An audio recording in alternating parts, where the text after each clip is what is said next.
Hello everyone, আপনারা দেখতে পাচ্ছেন আমরা একটি পেঁপের গাছের গোড়া পরিষ্কার করছি। ছোটো, এটা যদি আগাছা পরিষ্কার না করা যায় তাহলে এটা হয়ে যাবে। এটা পরিষ্কার করা উচিত, আগাছাগুলো দমন করতে হবে।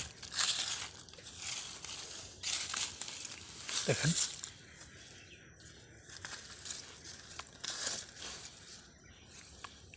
এখানে পেঁপের গাছের গোড়া পরিষ্কার করছি।